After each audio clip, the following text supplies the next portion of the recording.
Hi, I'm Femi Oke and you're in the stream. It has been over a year since Canada's Supreme Court has decriminalised doctor-assisted suicide, but there's still a big debate about this controversial practice regarding who is allowed to get the treatment. So Malika Bilal, our digital producer, this is something that also has been discussed online as well. You're right. It's a story that our community has been following for quite a while now.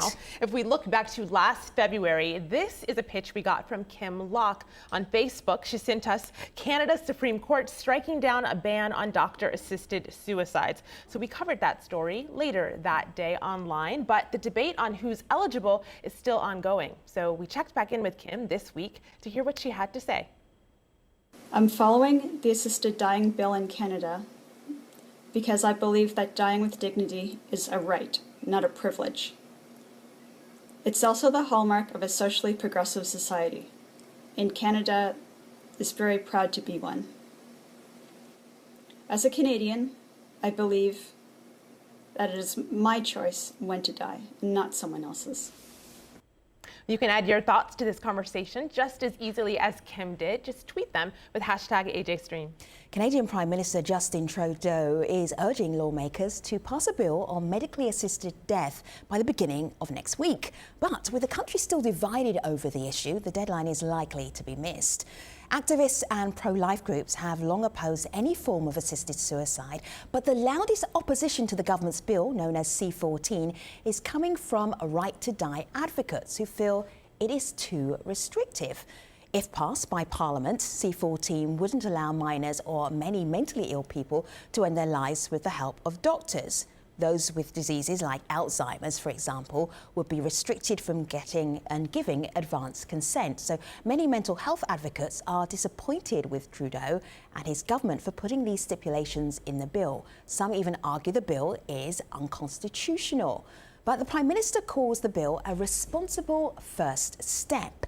Missing next week's deadline, he says, would mean assisted death would be provided in an unregulated and uneven way. So to help us get into this debate, we're joined by Arthur Gallant, a mental health advocate who has suffered from severe anxiety and clinical depression throughout his life. He joins us from Hamilton, Ontario.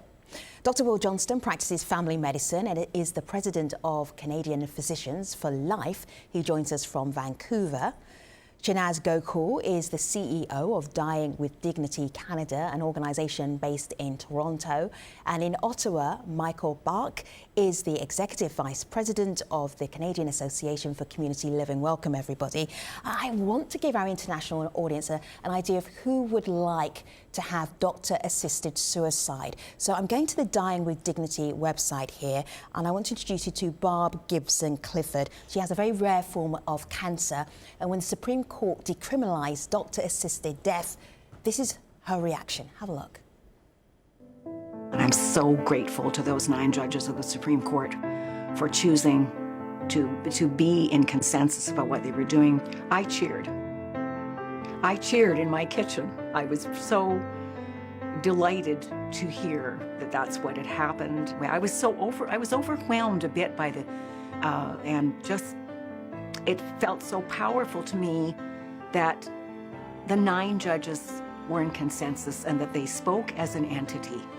I want to be able to choose. I want choice, be able to say what I would like.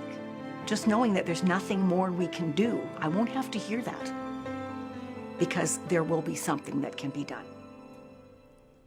So we checked back with Barb and she is in remission. She's pretty well and she isn't considering asking her doctor to help her die yet. Dr. Johnston, if Barb was your patient and she told you this, how would you react? Well, I think that this whole idea of having doctors be able to kill their patients was marketed to the public as being about people who are actually dying. And what I see now happening is that there's a bit of a bait and switch going on, where instead of it being about people who are dying, now the activists are saying, well, no, that's not what we really meant. We want anyone who wants to end their life at a time of their choosing. I was just, let me tell you a story here, Femi. I was alarmed to hear from a friend who is living with a terminal illness. She is terminal with ovarian cancer. That one of her neighbors is a woman who she sees out gardening and walking around their neighborhood. And the neighbor's husband stopped my friend's husband a week and a half ago and said, well, we've decided on assisted suicide. It's going to be on June the 7th because the law is supposed to be passed the day before. And yeah, we've already had the okay to do it. And so I'm left to conclude from that this woman, because of some depression and apparently some other physical problem, but who was fully functional and able to go about and do her gardening, had already been passed through for assisted suicide by someone in Vancouver, I was told, when she clearly was not dying. I think that shows that the anticipation of the small number of activists who want to provide these doctor-hastened deaths extends to the fact that they would accept a patient and promise a euthanasia death, even though they were not familiar with the home situation of the patient. Sure, but now, but not there's everybody's maybe a happy ending here. But not everybody's eligible. Yeah, I'd like to jump in if I may. It's Shanaz Gokul speaking from Dying with Dignity Canada. That's an anecdotal story. It's hard to know how much validity there is in the details. But what we do know, and what we know from the Carter decision clearly states that competent adults who are clearly consenting, who have a grievous and irremediable medical condition, and have enduring and intolerable suffering, and for which there is no treatment acceptable to the person, will be eligible for an assisted death. So we're not talking about what is currently in Bill C-14, which is a bill just for people who are dying. The Carter decision also was about Lee Carter, who had spinal stenosis and who was not imminently dying, and who wanted to be relieved of her suffering. It's about suffering, aren't you not interested just in dying. what happened with this woman's story? I mean, I think this woman's story is quite interesting, and I think we should all be interested. She had been promised an assisted death, and thanks to the concern and care of her neighbor, who is also terminally ill, a social worker was sent to talk to her. And the latest word from the husband is that the assisted dying is off, that's not going to happen. Now, Well, the assisted dying does couldn't any have of you happened wonder on June what would have 7th happened anyway. if that intervention hadn't occurred? I Does think that anybody you're wonder? Does anybody misrepresenting the care actual if- whether processes. she would have You're died totally without that intervention? You're totally misrepresenting the process.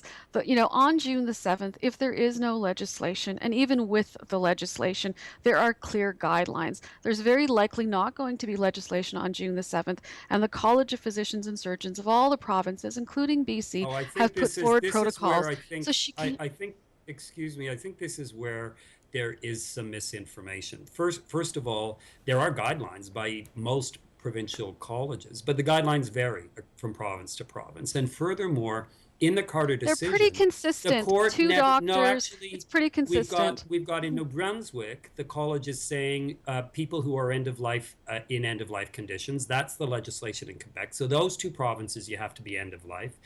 In the other provinces, they've left it up to physicians to They've left it up to the determine what Carter grievous and decision. irremediable They have means. no. And They actually have except that interpreted the Carter Supreme decision. Court. So, Excuse so me, Michael, Shanaz, Michael the and, Supreme and Court- Shanaz, Yeah. let me just Yeah. jump in just a little bit, because our online Right. community are also watching around the world, and they want to be Right. part of this conversation. Malika? It's interesting hearing from people online from Canada. Not everyone is happy. This is Glenn. He's one of those. He says C-14, or this draft legislation, is an attempt to satisfy all sides, and it ends up satisfying no one. Hence, you hear the argument on our show already. He says it's unconstitutional from the start. So one of the criticisms from people online is that this draft legislation won't include people with mental illnesses. There's one person, though, who says that's a good thing. This is Rain on Twitter. She says, if it's a mental illness, it's really hard to say that person would be making the right decision for themselves. So she can see why that's not included. Arthur, what do you make of her argument?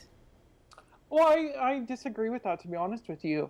I think that there is a good-sized population of people who are living with mental illness who actually can consent for themselves, and I'm one of them. As I've always said, is just because you can't see an illness doesn't mean it's there. You know, we hear of people having all these physical illnesses, and they say, oh, I'm in pain and I'm in suffering, and that pain and suffering isn't necessarily visible to the naked eye.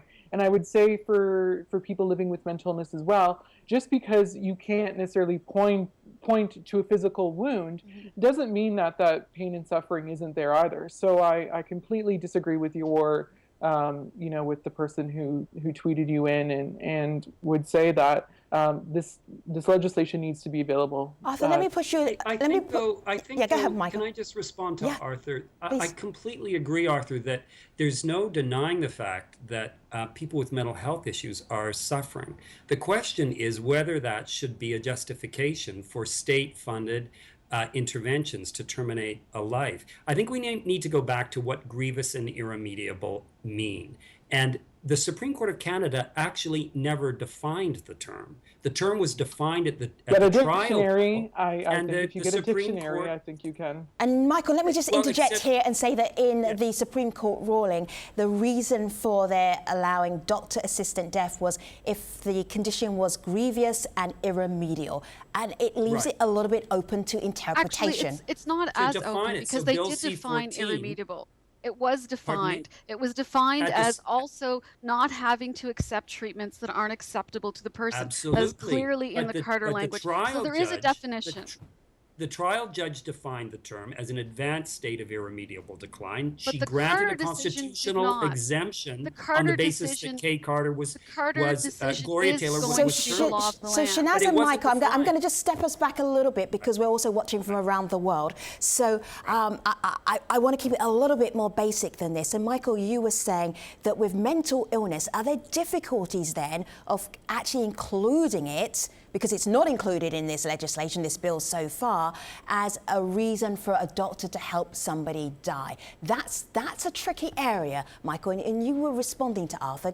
Continue. I think it's obviously a tricky area if we're going to set up a situation where we're terminating the lives of people who have mental health issues who aren't actually dying. The potential for risk of abuse and error is immense. I think Canadians went into this conversation in good faith because it was about people who are dying. That's what the conversation was in the original trial, and that's what Canadians thought this conversation was about. So I think and the court insisted upon Parliament defining a legislative regime to protect two rights: the right of access and autonomy, and Dying with Dignity has been very clear and articulate about that right. The court also said there's a constitutional right to protection of life.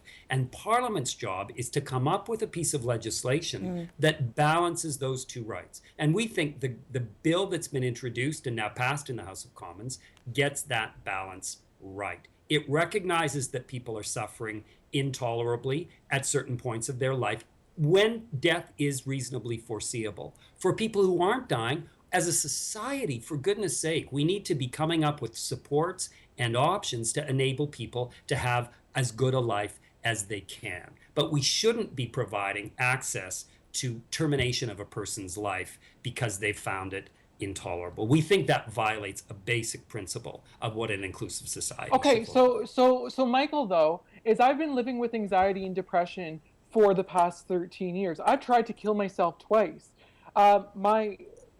Those around me can clearly see that my suffering is intolerable. I was not successful with my suicide attempts, and so in order to ensure that I'm no longer going to be suffering and I'm no longer going to be in pain, are you suggesting that this legislation should not be open to me? Because to be honest with you, I never thought in a million years that I would ever be able to take advantage of such legislation. And then when the Carter decision was released last year, I thought, oh my goodness, finally a remedy that could be available to me. But if I've been living with this for 13 years, my suffering's got to end somehow. It's incredibly difficult, and I appreciate that, Arthur. But the termination of a life for mental health issues doesn't treat suffering. It terminates a life. So I don't think that we should start equating this with a treatment. Maybe that's for the only way I suffering. could end my suffering then. I have a question I for don't Arthur, think we if I can- may. Yes, go ahead, Dr. Johnson.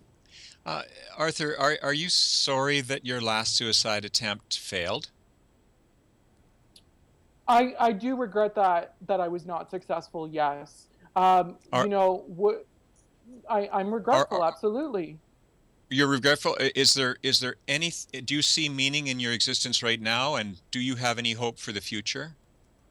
Si- I'm not going to say on international television that I'm suicidal because I'm not. But what I will say is that since my previous suicide attempt, I have accomplished a lot. But at the same time, should I ever get back into that same, that same frame of mind that I was at 5 years ago when I made my second suicide attempt, I would hope that the next time around I would be able to pass peacefully and preferably with the help of a physician rather than with the assistance of Dr. Google.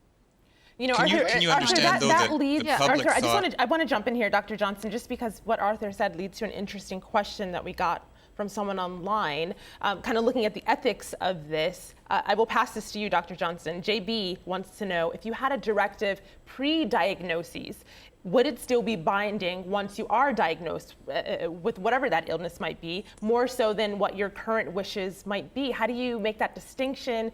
Where does that line come in? Well, this is the whole idea of pre-authorizing that you would be killed if certain conditions were met. In Arthur's case, I suppose, Arthur would say, if I ever get depressed like that again, I may be too depressed to be really capable of making a rational decision, but I want you to kill me anyway. In other words, Arthur would be saying, I want to lose the right to change my mind. And I think that's very unwise. I don't think we should take away anyone's right to change their mind and to want to go on living. I would say that when you have a system that ensures the person will be dead, you're making the person dead, that is something that is far beyond what the public thought that they were buying. This was marketed as being about assistance in dying. This was not marketed as the state providing a suicide to people that didn't want to do it for themselves instead of providing effective suicide prevention. I have been deemed competent. And that's the thing. I think we need to distinguish if someone's going to end their life, especially someone living with mental illness, whether or not they're competent enough. And 24 hours after I was, brought into the ER for trying to take my own life, I was discharged because there was found to have been... Arthur? Yes? Your experience is really valid. I don't want to make it all about you because there are other people that are involved in this legislation that may also be very unhappy. I hear very clearly where you're coming from. Shanaz, as Dr. Johnson was talking, you were not looking particularly pleased. What is your issue with his stance? Well, he's misrepresenting what we're talking about when we're talking about advanced consent. Now, I would say when we're talking about advanced consent, our organization has been quite clear that we're talking about people with a diagnosis like dementia, Huntington's or Parkinson's, where if you're dying of that condition, you're not going to have capacity at the time of your death. So you won't be able to receive an assisted death as you're dying and when those conditions become really intolerable for you. And you won't be able to ask for one in advance because you won't meet the eligibility criteria. But I would say the same principle applies here for mental illness, that what we really should be thinking about with this legislation, the debate is done. Assisted dying is going forward in this country. But Shanaz, is the debate done, though? Is it done? This party, it's done. It's going ahead. The Supreme Court has spoken. But there are there's certain categories of people who feel that they should be in the legislation. So mental illness will not. Just give me 1 minute and I'll let you get to that point. All right, go ahead. I think I have one question for you, Shanaz. And this is where the Charter of Rights and Freedoms comes into effect. Because what we don't want to do is we don't want to. This is such baloney, I can't believe it. This has nothing to do with the Charter. If I nothing. Can't speak, Shanaz, I've got one question for you. We have the right to liberty and life. We do have a right to express ourselves. I allowed you the time to speak. I'd like the moment to actually get the rest of my comment out. Shanaz, finish your point. Yeah, go ahead. What we have to be careful about is ensuring that people aren't full-scale excluded from the same end-of-life options, including assisted dying, as everyone else. Now, if that means that we need to look at different parameters for people with mental illness, if we need to have different parameters for competent minors, and if we need to find a way to ensure that people who we know when they're dying with dementia will not have a capacity to find a way to include them, then that should be our primary concern, because assisted dying has already been determined by the Supreme Court of Canada as a medical practice that will be allowed in our country as of June the 7th. Thank you. Yes, but under what circumstances? Shanaz, I have a question for you. Is there any limit under the legislation that is being proposed by the Liberal government right now? Is there any limit to the number of doctors that can be doctor shopped to achieve a doctor who will consent to killing a patient? Is there any limit to the number of doctors? So here's what I know because of the interim period that we've had where people could go forward with a judicial authorization for an assisted death, is that it's very difficult to find doctors who are going to provide. After June the 7th, it's going to still be difficult to find doctors. So it's not like there's going to be a phone book someplace where people are going to be doctor shopped. And I think what's really troubling here about your question and the comment is that there seems to be an incredible mistrust with our physicians. And our physicians are entrusted with our safety. The College of Physicians and Surgeons have a mandate to ensure that patients, that's all of us on this call and everyone else in Canada, have safety in healthcare as delivered by doctors. So I feel that the fear mongering that there's going to be all these doctors lining up to behave in an unethical manner, I find that deeply troubling. That's just a verbal fog machine. That's just a verbal smokescreen, Shanaz. You haven't answered my question, and maybe you don't want to say it out loud, but there's, under the existing proposed legislation, there is no limit to the number of doctors who can be canvassed one after the next. Can you imagine a legal system where if you didn't like the judgment you got from a particular judge, you could go to another judge and another judge? Can you imagine a legal system where the judges were allowed to advertise that they would look favorably on your case? And that's what we've got the equivalent of. We've got Dr. Wiebe here in Vancouver advertising that she wants to kill patients under these circumstances. That's not what so there's going to be no advertising. problem. So guys, take a pause for a moment. I want to see if I can squeeze in one more little comment from the community. Malika, go ahead. There's actually a commentary on doctors themselves. So first there is a video comment from a doctor. It's pretty prominent in this debate. Have a listen to Dr. Ellen. I am so glad to be in Canada and to have legal assisted death. And I'm so grateful that I have been able to be involved to help patients at the end of life to have dignified, peaceful deaths under their own terms, under their own control. I'm grateful that people trust me to be there to help them at the end. So she's one of the people you mentioned and one of the ones who's the most prominent on this assisted dying debate. So that leads to this question we got from Cedric. You heard her perspective there, but Cedric on Twitter says medically assisted death can be traumatic to doctors. Is there any protection for them? I'll give this to the doctor in the conversation. Dr. Johnston, what do you think? Well, the word on the street is that a doctor in Quebec who was quite enthusiastic about the whole concept of doctor-assisted dying performed a euthanasia and had to go on stress leave for 4 weeks afterward. He had no idea how deeply he would be emotionally affected by it. So I think that that is something that bears real concern.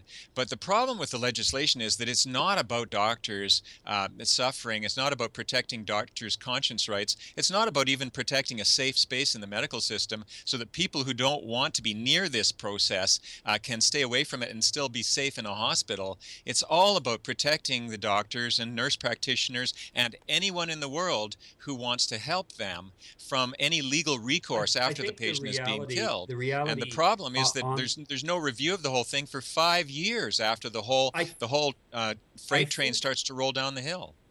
I mean, I certainly appreciate the concerns of Dr. Johnson. I think the reality is that the bill has committed to studying a number of the issues that we've talked about. Access by mature minors, access on the basis of mental health conditions, access through advanced directives. Michael, in the last 30 seconds of the show, can you bring your thought into a single sentence and we'll pick up in the post-show? What's your last thought? My last thought is, we think that the bill gets a good enough balance to start this discussion. The Canadian Medical Association has the same position. I think we need to pass this bill and get on with the next phases. There's going to be inevitably litigation about You're who listening should to be Michael in Bach. and who He's should be out. Executive Vice President of the Canadian Association for Community Living. I'm taking Michael and Shanaz and Dr. Johnston and Arthur to our online post show. Hopefully you can join us there too, stream.aljazeera.com. Thanks for watching.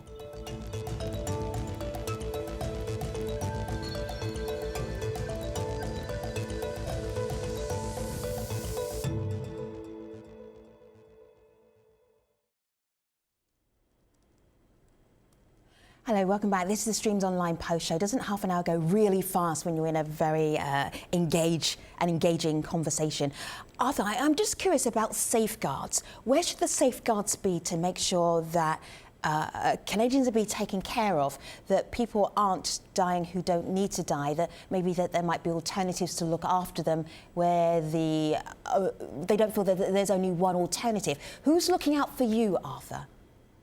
I think my healthcare team is looking out for me, and I also think that my family's looking out for me. You know, I'm the first person to admit that suicide or assisted suicide or dying with dignity, you know, whatever you want to call it, it should not be a decision that is made hastily. It should not be as simple as me walking into the ER or to my doctor's office, you know, putting out my arm, rolling up my sleeve and saying, you know, here, poke me so I can die. What I think needs to happen is first of all, if I had it my way, I don't even think doctors should be able to promote it or really even recommend it in some sort of way. But what I think they need to do is I don't think that, I think you need to have a history of mental illness. So I think there needs to be a clear history of mental illness. It shouldn't be like, oh, you know, we're diagnosing you today with depression. Okay, so, you know, do you want, you know, help taking your own life?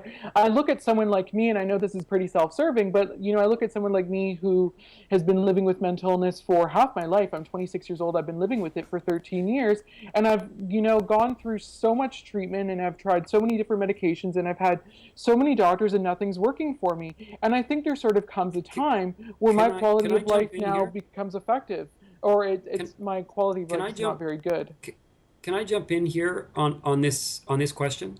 I think it's a really critical point around safeguards, because we know that there are people who are vulnerable to making this request to die for who are doing so because of pressure, external pressure, and internal pressure, because of suffering that's caused by factors other than their condition themselves, which can be a lack of support, which can be social isolation, which can be fear of dependence on others, concern about burden on family caregivers. And so, I mean, I think given the scope of risk, that's why I think we need to restrict it, first of all, and that's why we support Bill C-14 to people who are dying. But even for people who are dying, we need to inquire into what is causing the suffering, and is there anything else that we can do to address these causes of suffering? So but we some think people with mental illness are going to kill themselves either way, though, and I think if they're going to kill themselves either way, rather than, you know, suffering or possibly having, you know, some sort of, you know, like losing a limb or something catastrophic, but they're Arthur, going to do it either way. We can't. But Arthur, can I go back but let's to just end the suffering, though. Let's just do it peacefully, and let's do it right the first time. I want to jump in. I want to jump in here told. with some suggestions for safeguards from our community. This is Jennifer. She says there should be a post-diagnosis advance directive in which the individual names 2 trusted people to agree on the call, ideally with doctor input. That is the golden rule. Another person weighs in. This is Robin, who says, I feel like input from close family and spouse matters as well. Shahnaz, I want to throw this to you. Do you think that the draft legislation allows for these suggestions in it? Are there enough safeguards from family members, from the right amount of doctors, in your point of view? You know, we have to remember that in this country, healthcare is between the person, the patient, and their healthcare providers. And absolutely, when we're talking about end-of-life decisions, having family and community support is always helpful. But, you know, assisted dying aside, we see families being torn apart around decisions stopping dialysis for you know, a parent who may not have capacity, and families can be torn apart. So I think that, you know, we really need to regard the decision that we have as an opportunity to raise and elevate the discussion around end of life as a whole, as well as assisted dying. And I just want to follow up on the point that was made about advance consent, and also to pull in some of what Arthur is saying around mental illness. I know of a case, Leanne Peters. She's a young woman who, after multiple attempts last summer, finally succeeded in taking her own life. She was midway through a Huntington's diagnosis. She knew what was coming from her. She also knew that she was going to be excluded from the legislation. And so I think we need to be very sensitive that one of the things that the Supreme Court of Canada in February said that they were trying to avoid was the cruel choice. The choice of people taking their lives themselves too early while they still could have months or years of great quality living ahead, or having to wait and possibly die in a manner that they would describe as horrific. May I ask you a question then? Yes. And I'm just thinking about this because this is a very deep conversation. It makes you kind of think about your own mortality as well. So if we're looking at somebody who is deeply depressed, doesn't have a terminal diagnosis, but they want to die, would you exclude them from the legislation because they want to die? Or would you allow them to be part of the legislation? Right. So I think what we want to do is find a way to strike that balance. You know, the Carter decision, which I know many of your viewers aren't aware, it's the Canadian decision that sort of set this whole conversation in motion. And they said that a person has to have intolerable and enduring suffering and that there are no treatment options acceptable. So if you think about somebody with mental illness, I mean, that's not a decision that's made in 10 days. That may not even be 10 weeks. Maybe you need 10 months to ensure that their suffering truly is intolerable, that they know all their treatment options and have decided to try or reject all of them, and that they have enduring suffering. So we're not talking just about suffering that's been going on for a few months. This could be suffering that's been going on for years and decades.